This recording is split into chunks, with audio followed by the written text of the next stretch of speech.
Yo, welcome to another episode of A Chapter a Day to Keep the Devil Away.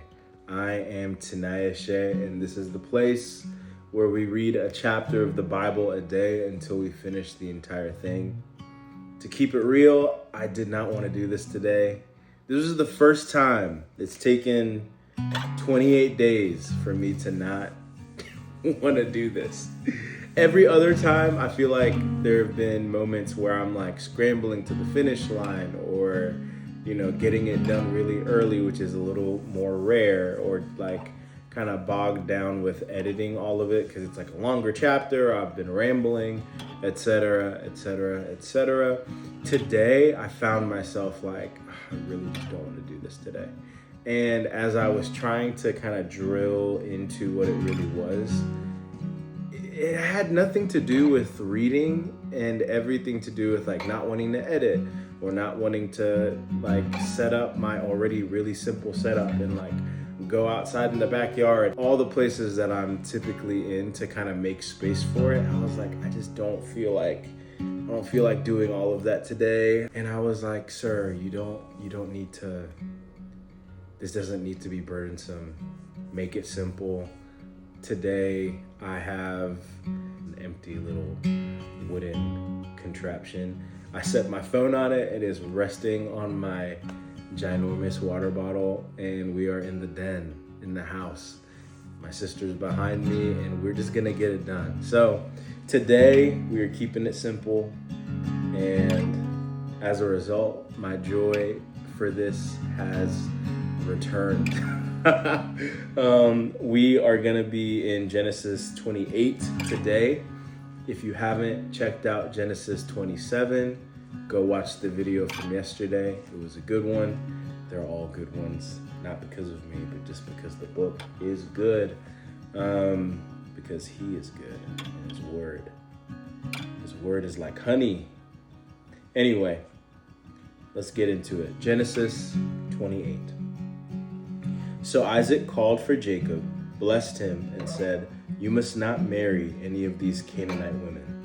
Instead, go at once to Padan Aram, to the house of your grandfather Bethuel, and marry one of your uncle Laban's daughters. May God Almighty bless you and give you many children. And may your descendants multiply and become many nations. May God pass on to you and your descendants the blessings he promised to Abraham. May you own this land where you are now living as a foreigner, for God gave this land to Abraham." So Isaac sent Jacob away, and he went to Padan Aram to stay with his uncle Laban, his mother's brother, the son of Bethuel the Aramean. Esau knew that his father Isaac had blessed Jacob and sent him to Padan Aram to find a wife, and that he had warned Jacob, "You must not marry a Canaanite woman." He also knew that Jacob had obeyed his parents and gone to Padan Aram. It was now very clear to Esau that his father did not like the local Canaanite women. So Esau visited his uncle Ishmael's family and married one of Ishmael's daughters, in addition to the wives he had already had. His new wife's name was Mahalath. She was the sister of Nebaioth and the daughter of Ishmael, Abraham's son. Jacob's dream at Bethel. Meanwhile, Jacob left Beersheba and traveled toward Haran. At sundown, he arrived at a good place to set up camp and stopped there for the night. Jacob found a stone to rest his head against and lay down to sleep. As he slept, he dreamed of a stairway that reached from the earth up to heaven, and he saw the angels of God going up and down the stairway.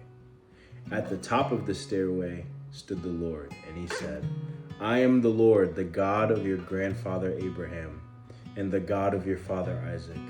The ground you are lying on belongs to you. I am giving it to you and your descendants. Your descendants will be as numerous as the dust of the earth. They will spread out in all directions, to the west and the east, to the north and the south. And all the families of the earth will be blessed through you and your descendants. What's more, I am with you, and I will protect you wherever you go. One day I will bring you back to this land. I will not leave you until I have finished giving you everything I have promised you." Then Jacob awoke from his sleep and said, "Surely the Lord is in this place, and I wasn't even aware of it." But he was also afraid and said, "What an awesome place this is. It is none other than the house of God, the very gateway to heaven." The next morning, Jacob got up very early. He took the stone he had rested his head against, and he set it upright as a memorial pillar. Then he poured olive oil over it. He named that place Bethel, which means house of God, although it was previously named Luz. Then Jacob made this vow: "If God will indeed be with me and protect me on this journey, and if he will provide me with food and clothing, and if I return safely to my father's home, then the Lord will certainly be my God. And this memorial pillar I have set up will become a place for worshiping God, and I will present to God a tenth of everything he gives me." Today was a good one. Esau is petty, and I kind of love it. Esau is funny to me. He's like, "Oh, so you're going to do what our parents say? Okay, I'm going to make them mad. Don't worry, I got it." I just find that really funny. Esau is hurting, and if we recall yesterday's chapter, I think he is in the midst of being held captive to his bitterness. And I'm excited to see what that journey looks like for Esau. But right now we are caught up in Esau's, in the fullness of his pettiness. And it's kind of funny, I'm not gonna lie to you. I don't have a lot to say as it pertains to a takeaway from this. Though it is funny, we should not be held captive by pettiness. We need to let that go. Say no to bitterness and say yes to the freedom that comes from letting go of it and saying yes to forgiveness when we're ready. But ultimately, I think it would do much better for Esau if he just acknowledged his hurt, was able to confront those who hurt him in a healthy way, and allowed himself to go about that process of forgiveness and reconciliation, if that's a part of it, through acknowledging his emotions and giving space for them instead of festering and holding on to it and then acting out in ways to just be vindictive out of pain, which is reasonable but not beneficial. So whatever that's worth, that's what I got for you. I love you, and I will see you tomorrow. Peace.